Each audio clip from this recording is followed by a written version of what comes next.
सत्संग से सोधी आवे, नहीं जीव 84 में जावे। सत्संग से सोधी आवे, नहीं जीव 84 में जावे।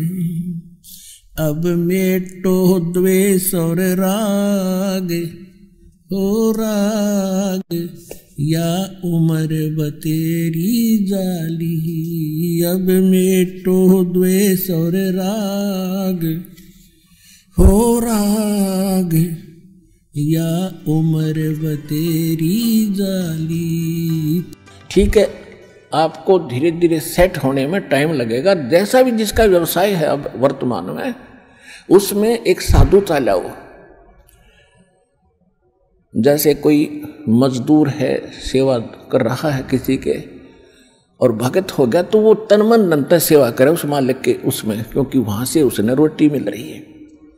और फिर परमात्मा ऐसी प्रेरणा करेगा उस मालिक के अंदर, देख भगत आदमी होते ऐसा हो भाई। कोई चीज पड़ी रहो घर में, उसके लिए मिट्टी समझे, चाहे पैसा हो चाहे सोना हो, कुछ भी हो, अपनी मिली हुई 2 रोटी यानी 2 जो दिहाड़ी मिलती है उसमें संतोष सब्र करके देखा कितनी इज्जत बनेगी उसकी, और कितनी विनम्रता और उसके प्रति सद्भावना और उसका आदर बनेगा उस मालिक के हृदय में। इसी प्रकार अगर आप मालिक हैं, भगत हैं, आपके यहाँ कोई सेवादार सेवा करता है, उनको अपने बच्चों की तरह समझे, उनको भगवान के बच्चे समझे। वो बालक सेवा कर रहे हैं, भगवान के बच्चे हैं, उनको प्यार दे और उनके साथ कोई ऐसा गलत बर्ताव नहीं करे। और फिर कुछ दिनों में उनके दिल में ऐसी भावना होगी, परमात्मा दोनों तरफ रोल करता है जब हम मालिक के अनुसार चलेंगे। फिर उन बच्चों में भी, उन सेवादारों में भी ऐसी भावना भर देगा भी हमारे जैसा नालायक नहीं, इसे ऐसे भले आदमी के घर में राम 19-21 कराएंगे, सेवा में मजदूरी में 21 काम कराया करेंगे वह। तो इस तरह कितना अच्छा माहौल बनेगा। और हम जैसे मालिक तो समझता है कि पैसे दो 100 रुपये और काम खींचूं 1000 का, और मजदूर क्या समझते हैं, रुपये लेवा 500 और काम करा 100 रुपया का।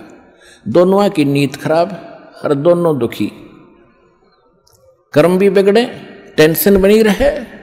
तो इस प्रकार हमने अपने इस अंतःकरण के अंदर एक साधु भाव लाना पड़ेगा, और तब देखना आपका वातावरण कैसे बदलने लगेगा, कैसे बदलने लगेगा, पूछो मत। तो तब हम यहाँ भी सुखी होंगे। आपको चिंता नहीं रहेगी कि वहाँ सेवादार सेवा कर रहे हैं, वो अपने तन मन धन से सेवा करेंगे भगवान से डर के, वो भगवान से डरने वाले हो जाएंगे, फिर बातें खत्म हो जाएगी। अब तो आग लगी पड़ी है, रिश्वत ले ले, यूँ ले लूँ, फलान करूँ, जब करूँगा तेरा काम धर दे 500 रुपये, और उधर से 500 ले लिए, डॉक्टर के जाकर 1000 लग गए, वो 500 भी गए, 500 अपनी तनख्वाह में तो गए। अरे वो पाप कर्म जो कह दो धरे के धराए रह गए, फिर गधा बन के पूरे करेगा जिससे रिश्वत ली है। तो इसी विघ्न में पैर दो मत, ये भगवान बताना चाहते। और जब आपको ये ज्ञान होगा ना, जहर दिखाई देगा आपको, और जब आप नेक नीति से चलोगे तो पूछो मत। अब दास बहुत देखता है, एक छोटा सा बच्चा ने बोला जी 55 रुपये पाए मैंने पड़े, वो घर पे ले आया, घर वाले बोले ना बेटा हमने नीचे धर दे, अपना दान पात्र में डाल दिए, इस विषना हम नहीं खाएंगे। अब देख जिसके गिरे थे उसको पुण्य हुआ, यहाँ पर भंडारे में लग गए, और वैसे उस पर चौनी खर्च हो रही थी कि उसने विधि का पता नहीं, और वैसे कोई और मिल जाता, उसने जाते कह घुट्टी लाओ उसके 55 रुपये की, या कितने मांस मिट्टी खाओ उसको और पाप लगाओ। तो इस प्रकार हमारी नीत साबित होगी, भगवान खुश होगा, और जब भगवान खुश होगा तो फिर कमी नहीं रहेगी। हमने परमात्मा को प्रसन्न करना है, और परमात्मा प्रसन्न होगा तो फिर कमी किस चीज की,